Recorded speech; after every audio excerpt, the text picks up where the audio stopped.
Hello, everyone. Welcome to our May webinar.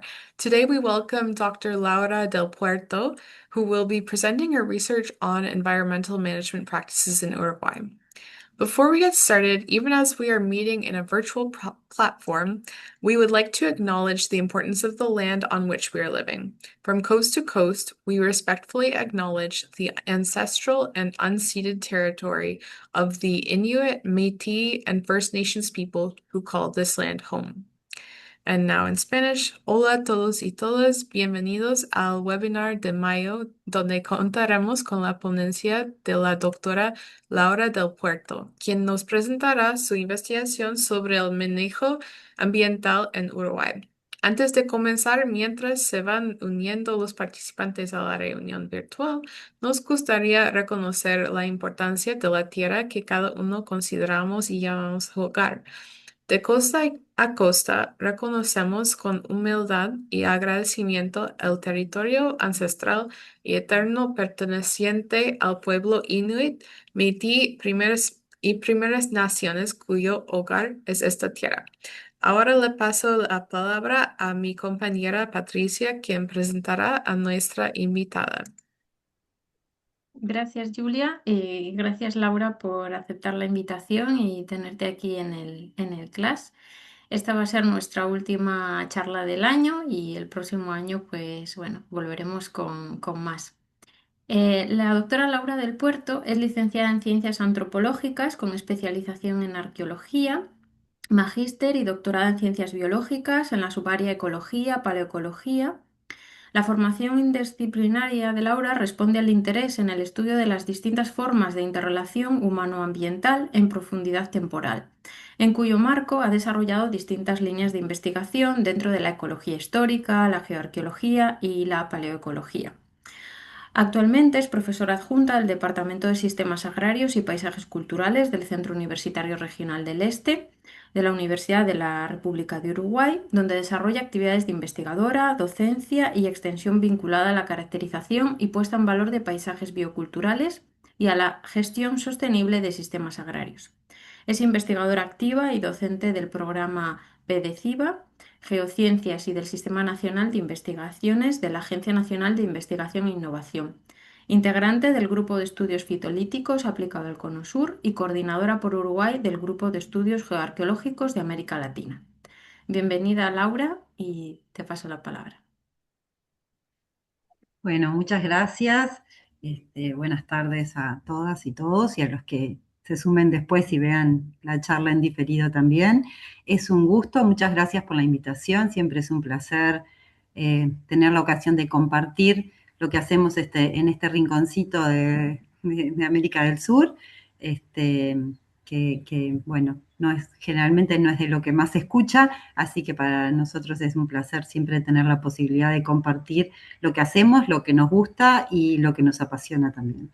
Y más después de ese agradecimiento a la tierra, que bueno, es un sentir que también compartimos, bueno, y por eso hacemos lo que hacemos.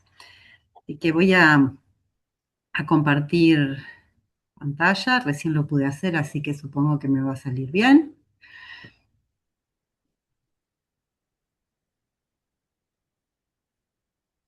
Bueno, ahora no la encuentro.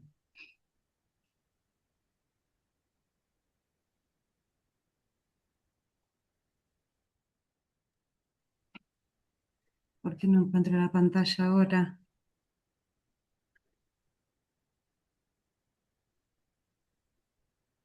Sí, puedes ver el icono de abajo en Zoom que dice Sí, compartir. sí, eso sí, no me está encontrando, no me está viendo. Aquí, bien, ahora sí. ¿Ahí se ve bien? Sí, sí, sí. Sí. Bueno, entonces, bueno, un poco la idea es contar y compartir parte de las investigaciones que estamos desarrollando en la región este del Uruguay, en las tierras bajas del sector uruguayo de la cuenca de la Laguna Merín, que como vamos a ver son paisajes que han sido sujetos de modificaciones humanas desde tiempos milenarios y que han redundado en un aumento en la riqueza y diversidad de hábitats y de especies que se mantienen hasta el día de hoy.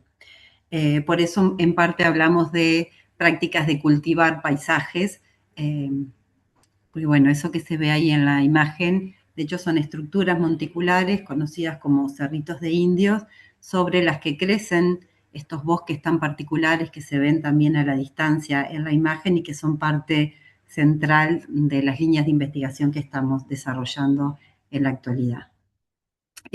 Si no se entiende algo o quieren que vaya más despacio, por favor, o si tienen preguntas de lo que voy comentando, me interrumpen sin problema, ¿de acuerdo? De acuerdo, Laura. Bueno, y un poco como decía Patricia en mi presentación, yo soy arqueóloga de formación de grado, pero después hice maestría y doctorado en el área de ecología y paleoecología, porque desde temprano me interesaba justamente abordar las distintas formas de interrelación humano-ambiental y particularmente a través de las plantas. Entonces, bueno, un poco complementando la formación para poder entender no solamente lo que aparecía en el registro arqueológico, no solo los restos vegetales que se recuperaban en las excavaciones, sino también cómo fueron cambiando los ambientes a lo largo del tiempo, tanto producto de la variabilidad natural de los sistemas, los cambios en el nivel del mar, los cambios climáticos, pero también los cambios inducidos por el ser humano, ¿no? Desde tiempos milenarios hasta el presente.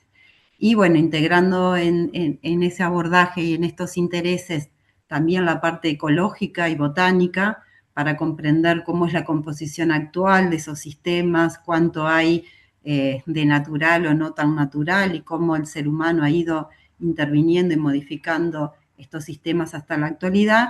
Y por supuesto que también un abordaje desde la etnobotánica para entender y tener nuevas visiones, hipótesis y acceder también a los conocimientos y prácticas que todavía existen en los territorios sobre el uso, el manejo y la conservación de distintas plantas. Entonces, bueno, como les comentaba, el área principal de estudio, Uruguay es ese país tan pequeño que se ve ahí en el mapa, nos ubicamos entre dos gigantes vecinos que son Argentina y Brasil, en la cuenca sobre el Océano Atlántico, pero también compartiendo parte de la cuenca del Plata. Y el área particular de estudio es el sector uruguayo de la cuenca de la Laguna Merín, que es una cuenca binacional que compartimos con Brasil y que se caracteriza por ser un área de características ambientales bastante particular. Son zonas bajas, inundables, caracterizadas por una amplia expresión de zonas de humedales y zonas anegadizas. En realidad tiene una amplia diversidad de hábitats, desde la costa oceánica, las lagunas costeras, áreas de palmar. Hay un palmar que es endémico de esta zona, que es el palmar de Butiá, que se ve ahí en la foto, que compartimos en la cuenca con Brasil. Hay zonas de serranas y bueno, después los campos, que es, digamos, la comunidad típica de Uruguay, la zona de pastizales y campos, y también las zonas de humedales, algunos permanentemente inundados y otros temporalmente inundados. Estas áreas hasta hace no mucho tiempo eran consideradas marginales, poco productivas y no demasiado estimadas hasta que, bueno, a mediados del siglo pasado empezó a reconocerse su valor en términos de biodiversidad. Y es así que toda esta área ha sido declarada reserva de biosfera, sitio Ramsar y reserva de biosfera de la UNESCO, justamente por todos estos valores de diversidad con distintos ambientes y formaciones vegetales que son típicas de esta región. Pero además de estos ambientes, tiene también un valor cultural muy importante desde el punto de vista arqueológico, y vamos a ver que también en el presente, debido a que en esta misma área es que se distribuyen miles de estructuras monticulares en tierra que son conocidas como cerritos de indios, ¿sí? Que son las estructuras los montículos que se pueden ver ahí en la foto.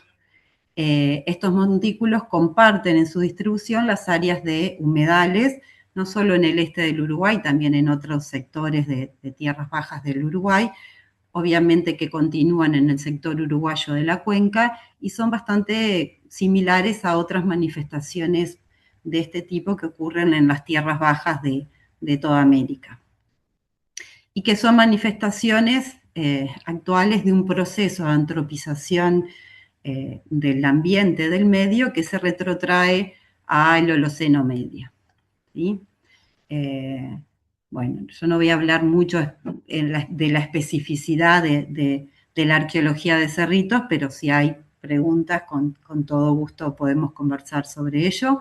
Los cerritos de indios han sido estudiados y desde la arqueología desde el siglo pasado, tanto en Uruguay como en Argentina y en Brasil. Suelen tener plantas circulares a semicirculares y tienen tamaños que son muy variables.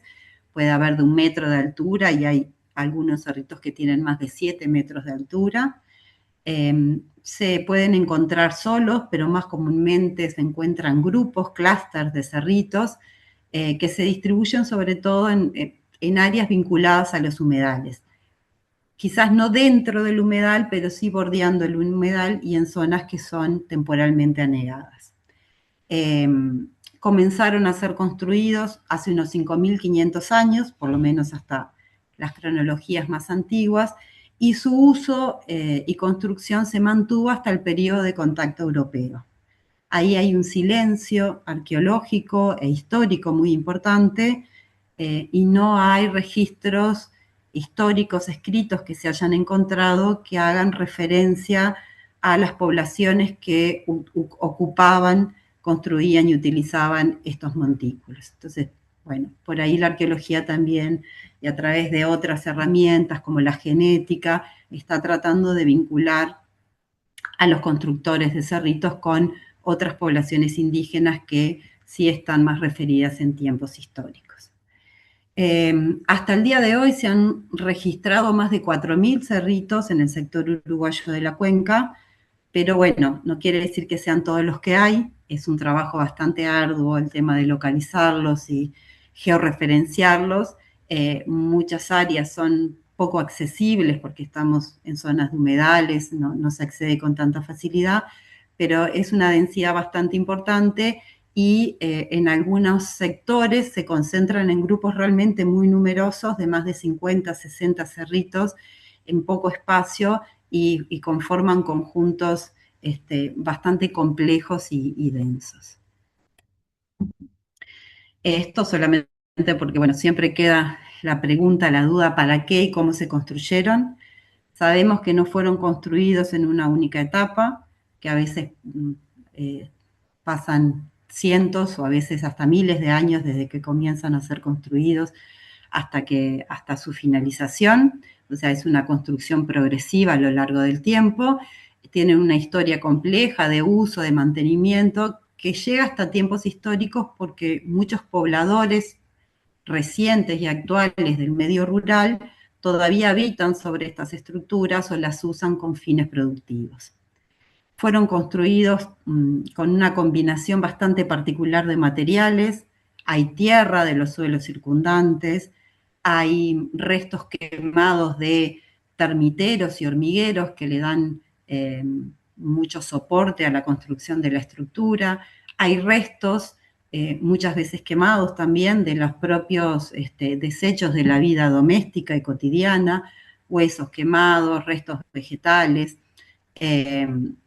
enterramientos humanos y también enterramientos animales. Se encuentran perros domésticos enterrados junto con las personas en algunos de estos sitios. Y bueno, en general, todas estas evidencias también hablan de múltiples usos o funciones que han tenido estos cerritos a lo largo del tiempo. Zonas de habitación, sobre todo en épocas de inundación, áreas de producción, hay evidencias de cultivo de plantas en algunos de estos cerritos, zonas de enterramiento, marcadores territoriales y un sinnúmero de usos que se combinan. No necesariamente todos los cerritos se usaron para lo mismo, algunos tienen enterramientos, otros no, no tienen las mismas evidencias, ni tampoco fueron utilizados de la misma forma a través del tiempo. Así que es una perspectiva bastante compleja e interesante también para su estudio. También es interesante ver, esto es un gráfico que tiene distintas cronologías para estructuras en distintos sectores del territorio, y se ve también que no todas las estructuras se construyeron en el mismo momento en los mismos lugares, y eso está vinculado a los cambios en los niveles del mar, del Holoceno. Esta situación, por ejemplo, de hace 6.500 a 4.500 años antes del presente, el mar llegó a estar hasta 6 metros por encima del nivel actual en este sector de la costa. Entonces los sitios se ubican estos más antiguos se ubican en una zona que hoy es muy interior, pero que en su momento estaba muy próxima a esta gran laguna que funcionó para este momento. Cuando el mar comenzó a bajar hace unos 2.500 años atrás, bueno, hay mucho otro territorio disponible con bañados que se vuelven dulce acuícola y hay una dispersión de estas estructuras hacia zonas que hoy son más bajas y que estuvieron disponibles para su utilización. Entonces, hay un acompañamiento también de esta variabilidad ambiental en el tiempo. O sea, que también refuerza el vínculo importante que tienen estas estructuras y que tenían estas poblaciones con la zona de humedal. O sea, fueron adaptando y moviendo las áreas de ocupación a medida que los humedales se iban modificando por la variabilidad climática natural que afectó a la región. Entonces, bueno, un poco lo que quería contarles, porque hay mucha investigación arqueológica de las últimas décadas, pero quería compartir sobre todo lo que estamos haciendo más reciente con un equipo interdisciplinario y con enfoques bastante ubicados en la región. Yo soy docente en un centro regional que está muy próxima en el departamento de Rocha, que es la zona donde se dan estas manifestaciones, o sea, estamos muy cerca del territorio, trabajamos muy en contacto con la gente y con la realidad del territorio y con las distintas problemáticas que atraviesan el territorio, que después les voy a comentar un poco. No voy a entrar mucho en esto, pero sí comentar rápidamente que no es nuevo el interés en abordar la interrelación de las poblaciones humanas con el ambiente. De hecho, siempre se reconoció desde muy temprano en la arqueología de Cerritos que el ambiente jugó un rol fundamental para la posibilidad de existencia y el desarrollo de estas sociedades, pero que fue cambiando mucho el énfasis y el foco con que se vio esta relación, ¿no? Desde un determinismo ambiental bastante extremo, cuando se pensaban que eran sociedades marginales, en áreas marginales, y que eran cazadores-recolectores simplemente adaptados a zonas inundables, hasta un enfoque más de posibilista, de, bueno, y reconocer la importancia que tuvieron esos ambientes, la riqueza, la diversidad, que habría hecho posible la existencia de grupos socialmente y culturalmente más complejos. Pero bueno, eso siempre desde una perspectiva bastante dicotómica, naturaleza y cultura, y bastante actualista, hasta una visión más reciente, más compleja, más dialéctica y dinámica, que reconoce o trata de reconocer la variabilidad ambiental, pero también la agencia humana en la conformación actual de esos ambientes. Y que ahí, bueno, inscribimos un poco los trabajos que estamos haciendo. Y un poco estos datos no son nuevos, pero es parte de con lo que comenzamos a trabajar ya hace muchos años. Cuando empezó la arqueología de Cerritos, había un gran ausente, que eran las plantas. Estamos hablando de que Uruguay tiene un clima subtropical, templado, húmedo, entonces la preservación de restos orgánicos es muy mala en los sitios arqueológicos y por lo tanto muy poco se sabía con respecto al rol de los vegetales en la subsistencia y en la vida de estas sociedades en el pasado. Afortunadamente se empezaron a desarrollar otras técnicas analíticas como los análisis de silicofitolitos, partículas silíceas de origen vegetal que sobreviven por su naturaleza silicia mucho tiempo y a condiciones de suelos ácidos y húmedos como los que tenemos acá. Eso, integrado a otro tipo de análisis de almidones, de carbones, permitió empezar a conocer mucho más el uso y el manejo de las plantas en el pasado. Entonces hay una lista bastante interesante de plantas que comenzaron a ser identificadas en los sitios arqueológicos. Y entre ellas, por ejemplo, están los vegetales cultivados, que a partir de los fitolitos y también de los almidones se pudieron encontrar en cerritos con antigüedades bastante importantes, de hasta más de 4.000 años. Y esto es interesante porque hasta que surgieron estos hallazgos, se creía que las poblaciones indígenas en Uruguay no habían producido alimentos, que no cultivaban. Y bueno, de no cultivar a tener evidencias de más de 4.000 años de plantas cultivadas es un cambio bastante importante. Entonces, sabemos que cultivaban y también, por ejemplo, maíz, zapallo, porotos, pero también que, bueno, estos son gráficos de algunos estudios en particular en cerámica donde se han encontrado estas evidencias, pero también que los vegetales silvestres y algunos posiblemente manejados y algunos posiblemente cultivados también fueron muy importantes en la subsistencia y en la dieta de estas poblaciones, ¿no? Por ejemplo, las palmeras, que aparecen en grandes cantidades en el sedimento, en las vasijas, en los instrumentos de molienda, pero bueno, también otra serie de plantas silvestres que también empezaron a ser reconocidas como de importancia para entender cómo era la subsistencia de estas poblaciones. Pero bueno, también se sabe a través de los análisis geoquímicos, por ejemplo, de isótopos estables sobre restos humanos que se han recuperado en los cerritos, que si bien plantaban, la dieta no se basaba en lo que cultivaban, ¿sí? La dieta principal está basada en la caza, en la pesca, en la recolección, y es muy poquito lo que queda en el registro isotópico de la presencia de cultivo. Se hará un complemento a la alimentación y no la base de la subsistencia.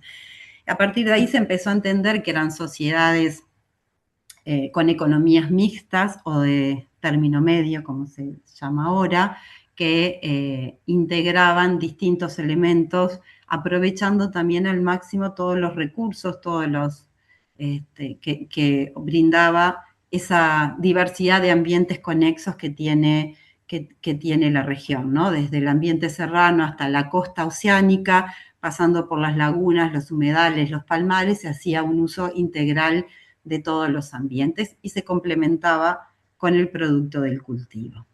Pero una vez establecido eso, también empezaron a surgir otras miradas, otras preguntas, que tenían que ver justamente con tratar de abordar cosas más difíciles de evidenciar en el registro arqueológico, como son las prácticas de manejo del medio y de gestión de la biodiversidad, prácticas antiguas que puedan quedar expresadas en el registro.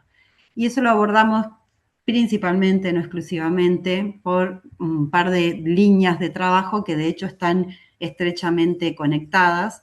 Por un lado, los suelos antropogénicos y por otro lado, los paisajes vegetales que se generan a partir de estos suelos antropogénicos con los cerritos de indios.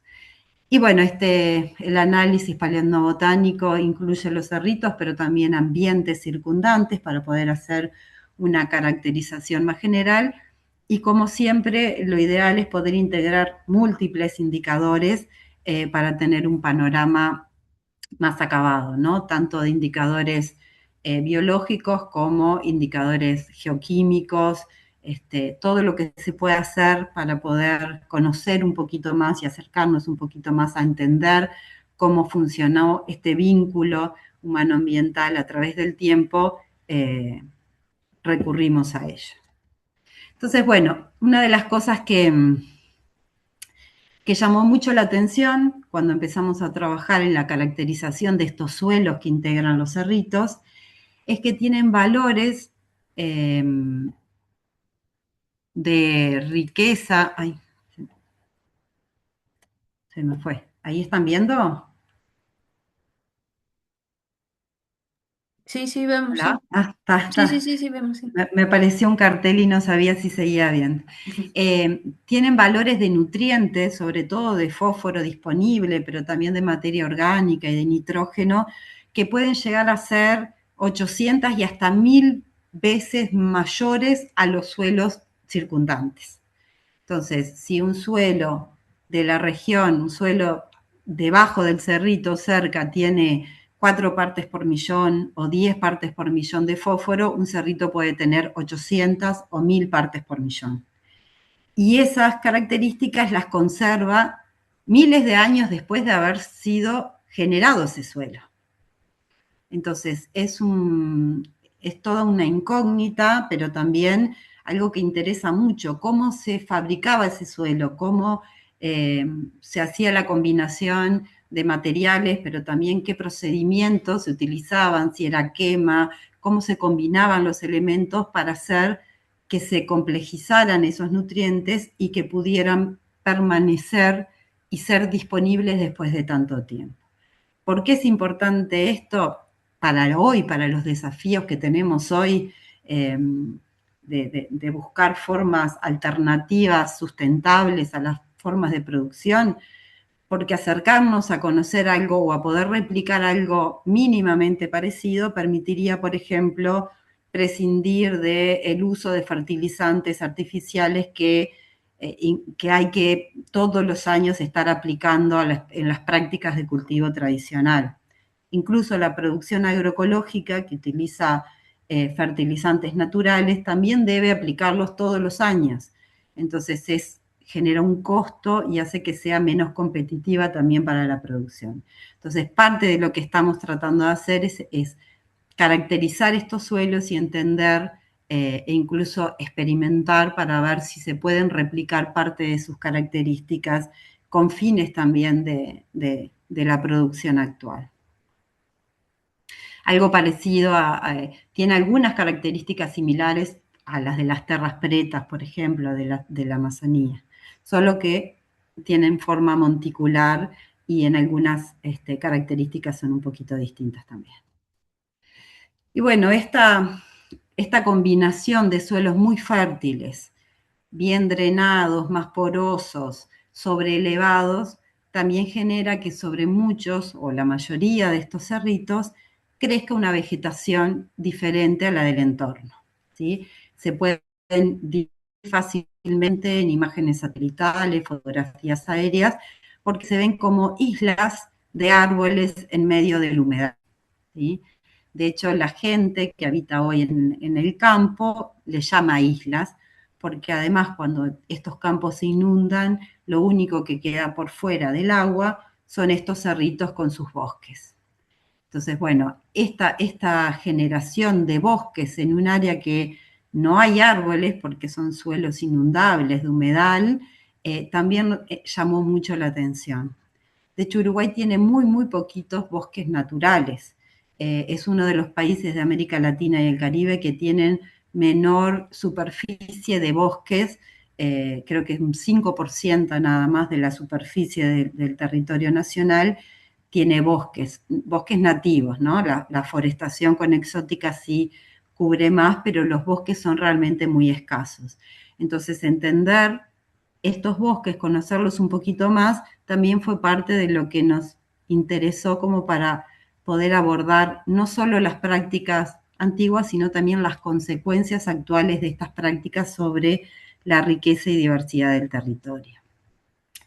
Bueno, una de las cosas que hicimos fue ver si había una correlación estadísticamente significativa entre la presencia de cerritos y la ocurrencia de bosques, que era algo que se veía a simple vista, pero que a veces la ciencia nos lleva a tener que comprobar lo que es obvio, pero hasta que no está demostrado, no tiene como el mismo peso. Y bueno, efectivamente hay una relación prácticamente no hay bosques en esta región que no ocurran sobre cerritos. Los pocos bosques que hay que no están en cerritos son en algunos cursos, en algunos ríos importantes que son también de entalle bastante reciente. Bueno, y también cuando nos pusimos a estudiar esta relación de bosques y cerritos, empezamos a ver que muchos cerritos que hoy no tienen bosques, lo tenían en el pasado. Se podían ver la presencia de bosques en las fotografías aéreas de 1967 y 68, pero en las imágenes satelitales recientes esos bosques ya no estaban.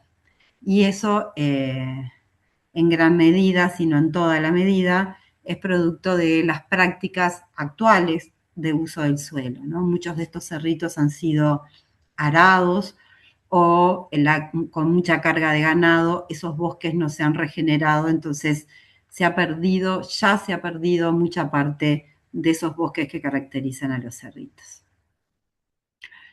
Y bueno, a escala de sitio, otra cosa que quisimos hacer fue caracterizar estos bosques y saber, bueno, ¿son parecidos, son diferentes a otros bosques que hay en los ríos, a otros bosques nativos? ¿Qué especies hay? ¿Hay algún patrón que se repita o en cada cerrito o en cada conjunto es diferente? Entonces, elegimos algunos sitios en distintas áreas de la región de estudio y hicimos un relevamiento botánico, relevando no solo los árboles, también la vegetación herbácea, pero principalmente lo que estructura los bosques, que son los árboles, ¿no? Entonces, bueno, ahí hay un ejemplo de dos cerritos unidos con toda la secuencia de distintas especies de árboles nativos que fueron identificadas en algunos conjuntos de cerritos. Este es otro caso de otro conjunto menos arbolado, que también estaba mucho más impactado por el ganado y con bastantes problemas de regeneración del bosque por causa de que el ganado se come las plántulas pequeñas. Actualmente estos sitios están siendo manejados con distintas cargas de ganado y eso está permitiendo que el bosque también se regenere. Y bueno, lo que encontramos, además de caracterizar cuáles son las especies, es que son bosques únicos. No se parecen a ningún bosque natural que esté reportado en el territorio, en todo el Uruguay.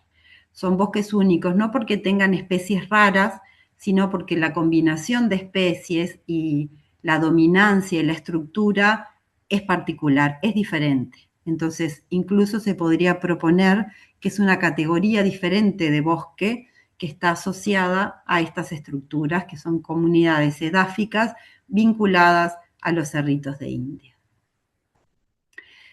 Y bueno, cuando nos pusimos a trabajar también con los pobladores de la zona y a revisar información etnobotánica general, encontramos que muchas de las especies que están referidas en estos bosques de los cerritos tienen referencias de uso, son especies útiles, utilizadas hasta el día de hoy como alimento, como medicina, como combustible y un sinfín de usos. Entonces tienen además un importante valor desde el punto de vista etnobotánico. Y otra cosa interesante que también hemos abordado es que no son solamente los bosques con sus plantas, sino que estos bosques también promueven toda una diversidad de especies animales. ¿Sí? Hicimos fototrampeo, relevamiento de aves, de murciélagos, y encontramos que hay muchas especies que son prioritarias para la conservación porque están en peligro de extinción, que usan y habitan los bosques de los cerritos, y eso incluye desde mamíferos a distintas aves que utilizan esos espacios permanentemente o en forma temporal. Entonces, estos cerritos terminan funcionando como parches boscosos que aportan riqueza y diversidad a todo el contexto de la región, con el campo, con el humedal, y con esos bosques tan particulares. Y además tienen su distribución en el paisaje, hace que tengan una gran conectividad. Entonces también funcionaron como corredores biológicos conectando distintas unidades del paisaje a través de su distribución particular. Y bueno, llegado a este punto, que estos son trabajos relativamente recientes, también empezaron a surgir nuevas preguntas. Estos bosques, estos paisajes vegetales que conforman los cerritos, ¿son antiguos o son recientes? Es decir, ¿el bosque creció una vez que el cerrito fue abandonado en los últimos 400, 500 años? ¿O responde a prácticas antiguas de manejo, que puede haber sido el trasplante, el cultivo de especies leñosas en los cerritos desde hace miles de años, cuando los cerritos estaban siendo construidos y utilizados por las poblaciones que los habitaron desde hace 5.500 años? Eso es, por un lado, una pregunta importante que estamos trabajando. Otras preguntas es si esa composición actual es producto de este manejo antiguo, es producto de rasgos funcionales de las especies que se adaptan mejor a ese tipo de suelos, está sesgada debido al ganado, por ejemplo, que prefiere comer unas y no otras, es una combinación de factores. Bueno, esas son las líneas principales en las que estamos trabajando. No sé cómo estoy de tiempo, pero les voy a contar rápidamente algunos resultados que estamos teniendo. Para ver el tema de los paisajes vegetales, trabajamos haciendo caracterización de microrrestos en distintos ambientes, haciendo transectas desde los cerritos, los bosques, los humedales, el campo natural, en distintos conjuntos de cerritos. Esto es un proyecto que estamos desarrollando. Hicimos una caracterización de las asociaciones actuales, ¿sí? Para ver si realmente los indicadores que usamos nos permitirían después mirar adentro del cerrito y poder diferenciar si había bosque o no había bosque. Lo interesante de esto, en todo caso, para que se queden, que todos estos verdes y grises que están aquí debajo son muestras que corresponden a distintas unidades forestadas, de bosques, de cerrito y no cerrito. O sea que realmente, por ejemplo, los fitolitos y otras partículas biosilíceas pueden discriminar si es un suelo que tuvo un bosque o si es un suelo de un humedal o de un campo seco o inundado. Cuando combinamos estos datos y pusimos juntos, los combinamos con partículas que identificamos en el sedimento de adentro de las estructuras, lo que nos muestra es que en muchos momentos estas estructuras tuvieron bosque. O sea, el bosque no vino después de que se construyeron y se abandonaron, sino que estaba presente mientras los cerritos eran construidos y eran utilizados. Es decir, el bosque es casi tan antiguo como los cerritos. No el bosque que vemos hoy, pero sí que ya había bosque y posiblemente las especies de hoy sean descendientes de las especies que estuvieron hace miles de años en esos cerritos. Bueno, esto es lo mismo para otros indicadores, los palinomorfos no polínicos, y estos sí se preservan mucho menos en el sedimento, pero también, de nuevo, las esporas de hongos, sobre todo asociadas a sistemas boscosos, se pueden encontrar en el sedimento de los cerritos durante casi toda la historia de construcción de esos cerritos, desde hace 4.000 años hasta el periodo reciente. Y los poquitos granos de polen que se pudieron recuperar en algunos de estos cerritos también nos están diciendo que algunas de las especies que hoy dominan en esos cerritos y que los caracterizan ya estaban presentes también, como el ombú, el tala y el moyo. O sea que hay una continuidad temporal de los bosques y también de las especies. Bueno, esto es otro trabajo que estamos haciendo, que es de regeneración, el potencial de regeneración de estos bosques, haciendo caracterización de banco de semillas con gente de agronomía para ver qué potencial, si están muy envejecidos, qué potencial tienen de regenerarse, para también contribuir a su preservación. Y bueno, un poquito enganchando esto con la charla, con el título de la charla, es por qué hablar de paisajes cultivados. Sabemos entonces que estos bosques son antiguos, que están presentes desde el momento casi inicial de construcción de los cerritos, o sea que la agencia humana es innegable, que constituyen una forma de construcción de nicho porque crean parches boscosos, promueven la heterogeneidad y diversidad ambiental. Y hablamos de cultivo y no de domesticación, que es un concepto que se utiliza mucho en arqueología y en la arqueología sudamericana en particular, porque aunque las consecuencias sean las mismas, el concepto es diferente, porque domesticar significa de alguna manera homogeneizar, hacer más dócil y someter algo. Y estos paisajes de cerritos no parecen ser homogéneos, parece que en realidad es todo lo contrario, lo que se promueve es la heterogeneidad, lo que rompe es la monotonía del ambiente y crean parche que disrumpen, que crean una vegetación diferente y además no son dependientes. De hecho, estos bosques siguen ahí a pesar, sin intervención humana o a pesar de la intervención humana, porque de hecho es el accionar del ser humano moderno el que los está poniendo en peligro. Entonces no son dependientes para su supervivencia. Fueron capaces de seguir estando ahí, seguir regenerándose sin la intervención humana. Por eso es que nos gusta más hablar de cultivar, que tiene que ver más con trabajar, habitar, cuidar la tierra, promover, ¿sí? Facilitar para que algo crezca, y porque también no solo cultivamos plantas, si uno cultiva vínculos, cultiva afectos, entonces es un término que nos parece que coincide más con esta perspectiva más integral con la que estamos mirando estos paisajes.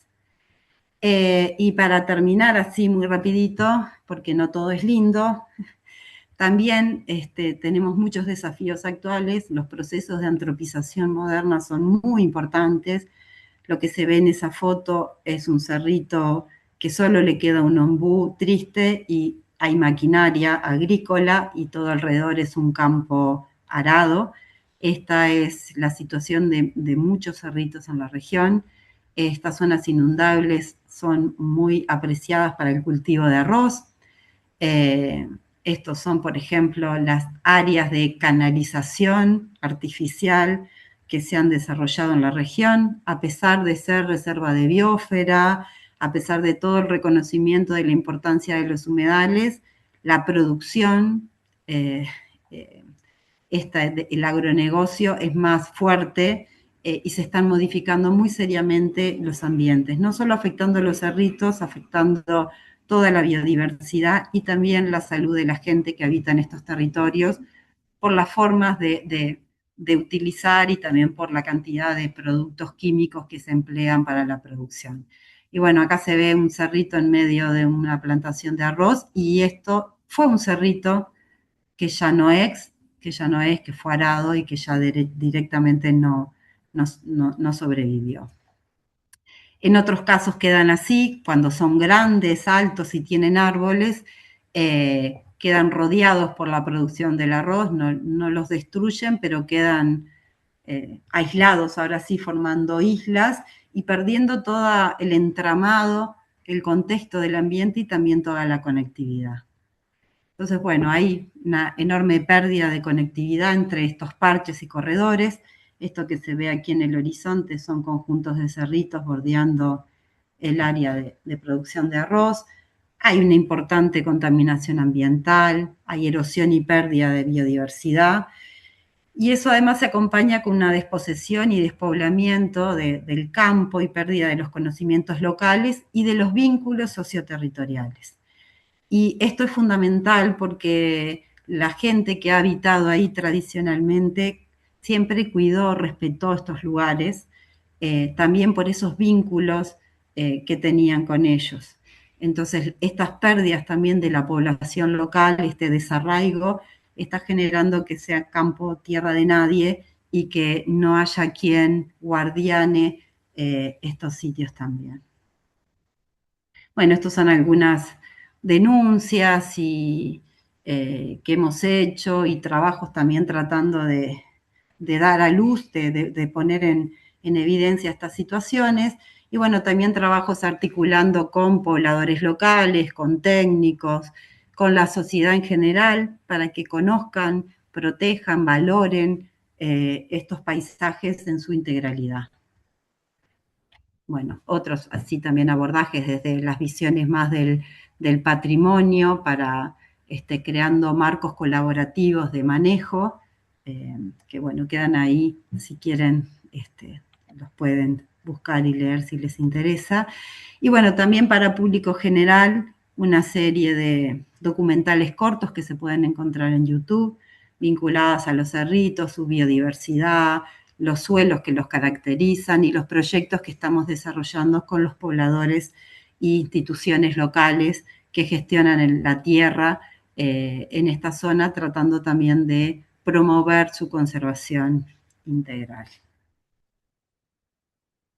Y bueno, creo que esta es la última. Esto es una visita que hicimos el año pasado con un colectivo de indígenas, que se identifica como indígenas actuales, que no conocían los cerritos y que también estamos tratando de trabajar juntos en pro de proteger, poner en valor y conocer estos lugares, pero también teniendo en cuenta el respeto que requieren y también tratando de generar pautas conjuntas y protocolos de buenas prácticas que también a los arqueólogos nos hacen falta para poder aportar desde cada uno desde su lugar a valorar y conservar estos sistemas que son tan ricos y tan únicos.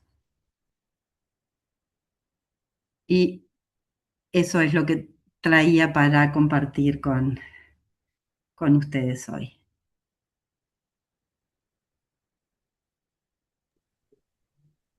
Muchas gracias, Laura. Voy a dejar, ahí está.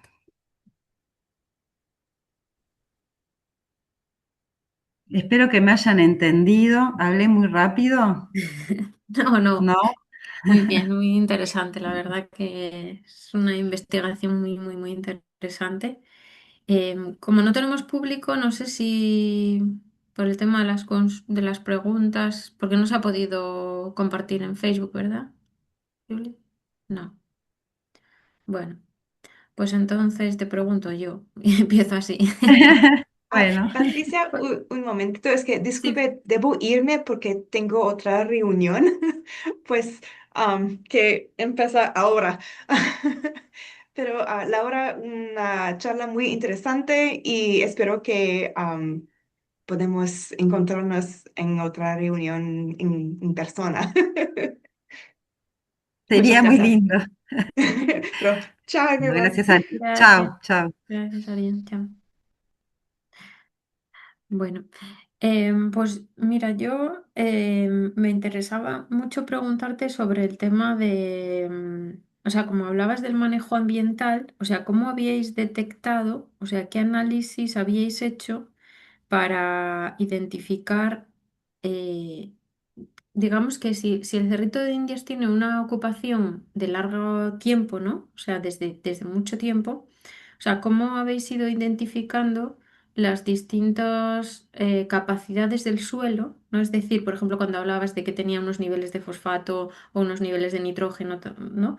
Entonces, ¿cómo habéis como realizado ese análisis y si habéis podido determinar como, o identificar como que en un momento determinado esos parámetros habían cambiado entiendo por lo que comentaste que no sabéis exactamente cuál es la estrategia que ha hecho que ese porcentaje de nitrógeno sea tan elevado, pero si habéis identificado como en varios sitios, ¿no? Si existe como un patrón conjunto de que en un momento determinado eso haya aumentado más o cómo ha sido. Sí, varía bastante. En general lo que hacemos es tomar muestras en toda la estructura y caracterizar en muchos cerritos. No es lo mismo los cerritos más grandes que los más pequeños, no todos los cerritos tienen lo mismo ni fueron utilizados para lo mismo, pero siempre son más ricos en nutrientes que los suelos naturales. Eso es siempre. A veces son mucho más ricos y otras veces son muchísimo, muchísimo, muchísimo más ricos. Pero hay una combinación bastante variable de elementos. Sí sabemos que hay mucho biochar, mucho carbón vegetal microscópico, que hoy se sabe que es parte fundamental de la riqueza de muchos suelos antropogénicos, que la tierra de los termiteros y hormigueros quemados también aporta mucho fósforo, que los restos de peces también aportan mucho fósforo. Obviamente que cuando hay enterramientos humanos esos niveles aumentan también. Entonces hay mucha variación dentro de los cerritos y entre cerritos dependiendo de su historia de construcción y uso. Pero siempre es mucho más rica que la de un suelo natural.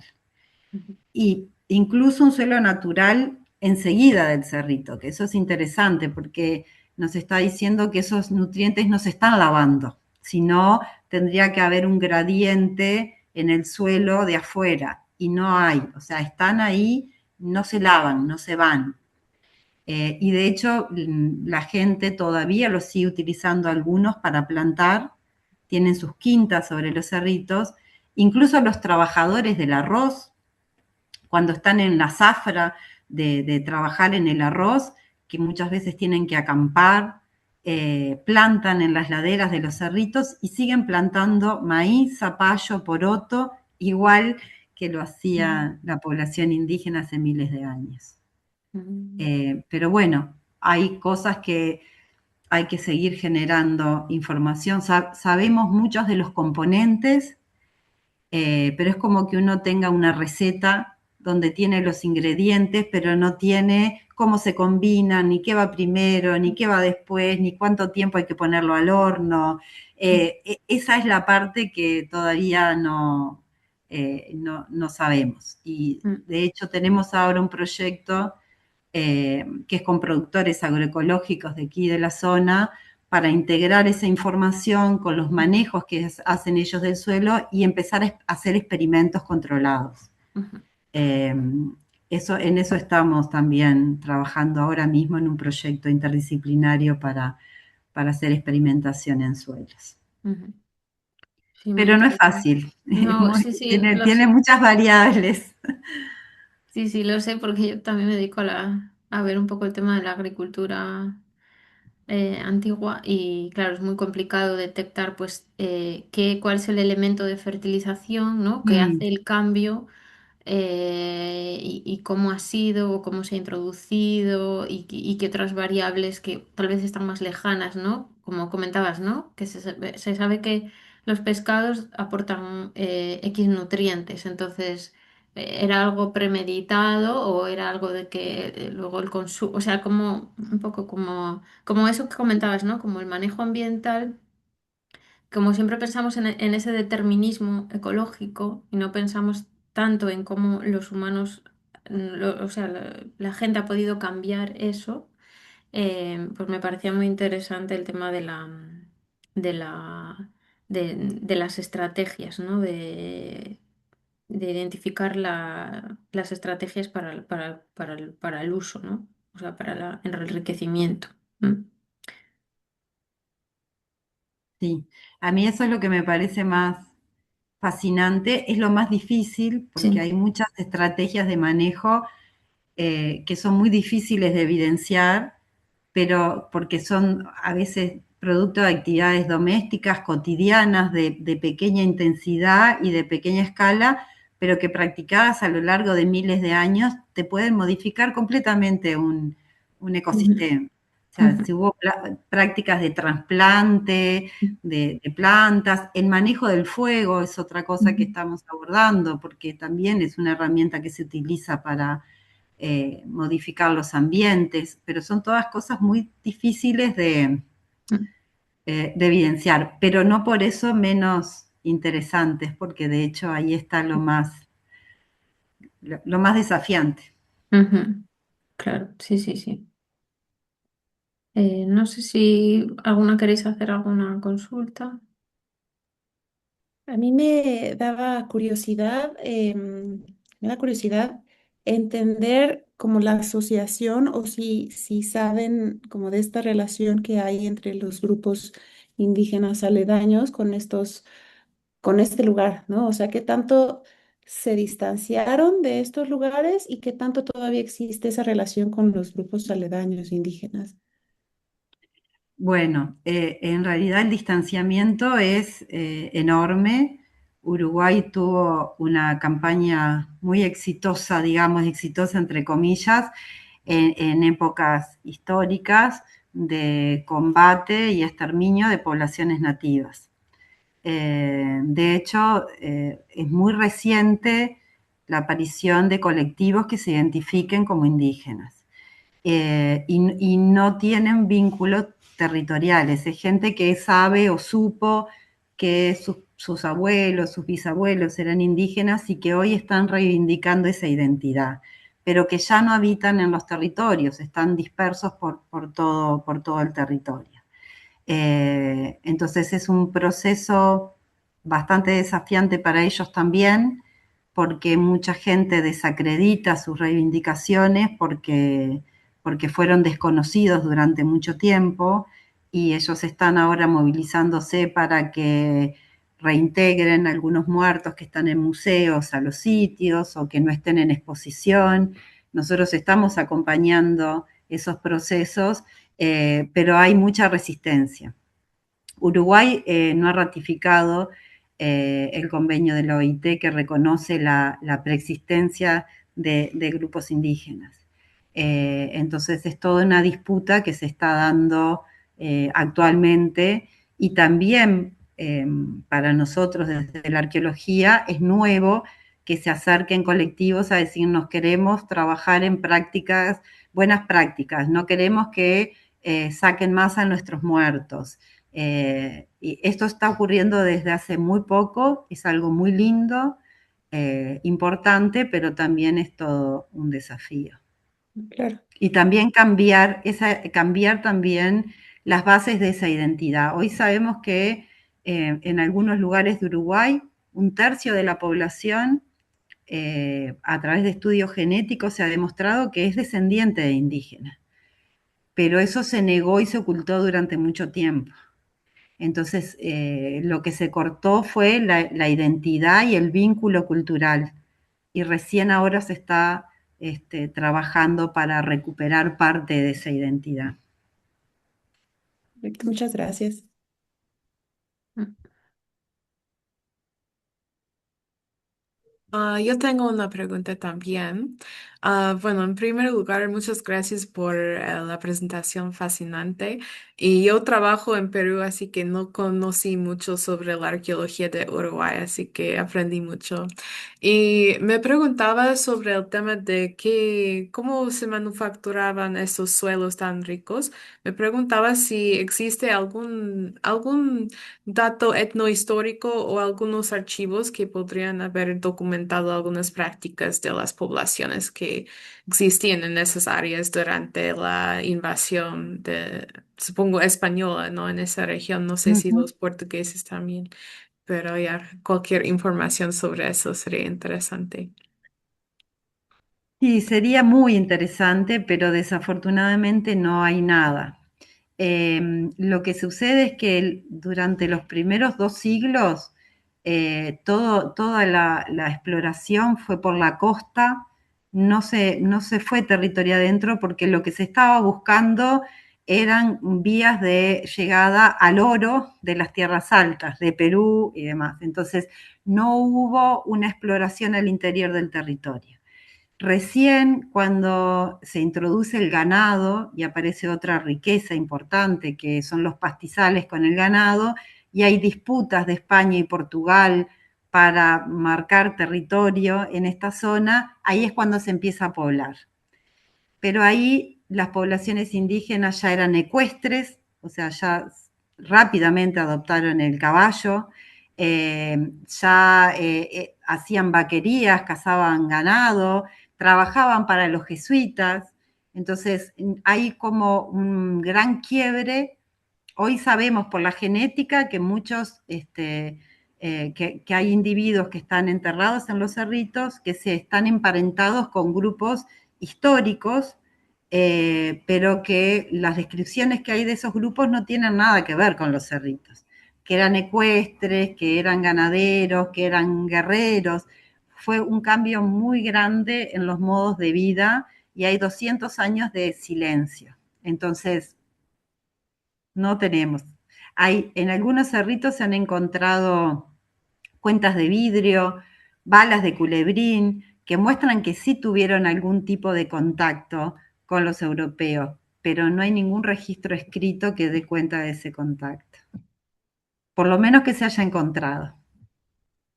Wow, muchas gracias. Entonces, la arqueología es realmente la única fuente de información que se tiene. Sí, Wow. sí. Mm. Una Muy, responsabilidad también. sí, exacto, exacto. Y incluso muy interesante como usted había mencionado sobre la potencial para el uso de ese conocimiento en la actualidad. Entonces, muy importante su trabajo. Gracias. Laura, yo también quería hacerte una consulta que bien tiene que ver con esta parte de la actualidad. Bueno, yo también trabajo en Perú, entonces, bueno, legislativamente sí que existe, por ejemplo, una dirección de paisajes culturales. Existe, pero eh, digamos que las declaratorias de paisajes culturales son muy complejas porque siguen un poco los mismos parámetros que una legislación sobre un sitio monumental, ¿no? Entonces, claro, son Ujú. conceptos totalmente diferentes. Entonces, me llama mucho la atención saber, porque además veo que en la universidad, ¿no? Tú digamos que tienes el puesto, no como específico sobre paisajes agrarios, ya no culturales, sino ya agrarios, como me llaman mucho la atención. Y quería saber entonces si Uruguay tiene alguna como política específica respecto a eso, porque claro, también hablas de cómo la agroindustria, que esto sucede en Perú también muchísimo, y bueno, ha sucedido y ahora, claro, creo que muchísimo más, cómo esa agroindustria va acorralando, ¿no? O va acorralando todas las evidencias, ya sean ya pues un sitio en específico o áreas más grandes que siempre tienden a constreñirlas hasta el límite de esto sí, esto no, ¿no? Y al final pues eso, se pierde todo el entorno. Entonces, no sé, me interesaba saber un poco como Uruguay qué sistemas de protección o no tiene, o sea, si existe una legislación específica sobre eso, un poco por Sí, la problemática que de Perú que entiendo mm, es muy parecida. sí. Uruguay tiene desde el punto de vista del patrimonio, la ley de patrimonio, que en realidad todos los sitios arqueológicos deberían estar amparados. Ahora, de ahí a que haya un contralor es otra cosa. O sea, la gente de patrimonio está en una oficina en Montevideo, tiene pocas capacidades de monitorear el territorio, entonces lo que sucede campo adentro muy pocas veces se entera. Hay algunos sitios que están declarados monumento histórico, pero son muy poquitos, que esos están protegidos, pero la gran mayoría están en tierras privadas y no están amparados por ninguna figura de protección. El Sistema Nacional de Áreas Protegidas tiene otras figuras que en general las vincula más a zonas de valores de biodiversidad, áreas protegidas, paisajes protegidos. Hay alguna área protegida que se vincula con valores culturales, sitios con pinturas rupestres, Ujú. pero en general todavía no se ha conseguido que haya áreas protegidas vinculadas a estos paisajes. Y la producción se está intensificando mucho. Este, en los últimos 40, 50 años es muy, muy notorio cómo ha cambiado todo el paisaje. Y bueno, yo comentaba también, en realidad, nosotros nos acoplamos a otras denuncias, a otros movimientos, porque en realidad está afectando la salud de la gente. Las fumigaciones, por ejemplo, pasan sobre escuelas, hay mucha incidencia de enfermedades raras en niños, en jóvenes, hay contaminación del agua y pérdida de hábitat. O sea, es como un panorama, a pesar de que es reserva de biosfera y sitio declarado por UNESCO. Actualmente estamos trabajando con UNESCO y con algunas organizaciones gubernamentales, nacionales y locales, para tratar de evaluar medidas que se puedan tomar o ver algunas figuras de protección o de declaración que permitan conservar no solo los cerritos, el paisaje que integran y también idealmente las formas de vida de la población local, que eso ya es casi imposible porque las formas modernas de producción desalojan a la gente del campo. Ya no es competitivo, no es rentable tener un pequeño campito si al lado hay arroceras que te fumigan, te inundan, te secan. Es bastante complejo, sí. Es bastante complejo. Sí, sí, me puedo imaginar el panorama. Incluso también habrá como una atracción de población que vaya a trabajar en esos campos mecanizados y pierdan entonces su identidad de no solo de donde tal vez venían, sino como sus actividades rutinarias, ¿no? Que, bueno, pasa con la mecanización del campo, de esta Sí. forma agroindustrial, como con la turistificación excesiva, bueno, con todas Con estas todo. modernidades y Sí, el desarrollo, entre desarrollo. muchas comillas que hablamos, sí. Sí, Sí, sí. sí, es así, tal cual, tal cual. Bueno, Laura, pues muchísimas gracias. Bueno, Ya no te robamos más tiempo. no, Muy agradecidas de traernos este trocito de Uruguay, de la arqueología de Uruguay, que tan importante nos parece también para la asociación de, ¿no? Como poder dar otras visiones de otros lugares que a veces nos centramos mucho, pues, ¿no? En Perú, México, ¿no? Obviamente, bueno, pues hay muchas cosas muy interesantes que se hacen en otras zonas, así que muchísimas gracias, Laura. Y nada, eh, hasta pronto, diría. sí, bueno, yo gracias a ustedes, si algún día visitan Uruguay o están cerca, se comunican.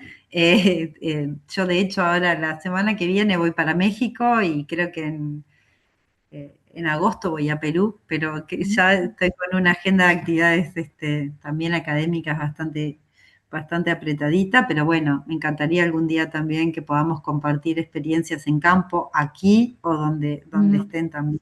Me parece interesante. Y bueno, si surgen preguntas, si alguien después ve la grabación y ujú. tiene consultas, y ningún problema en pasar el contacto y que podamos intercambiar, es un placer. Y ustedes también, si después se quedan pensando y quieren consultar o Ujú. algo más, encantada de la vida. Muchas gracias por la escucha y Gracias, por la Laura. invitación. Vale.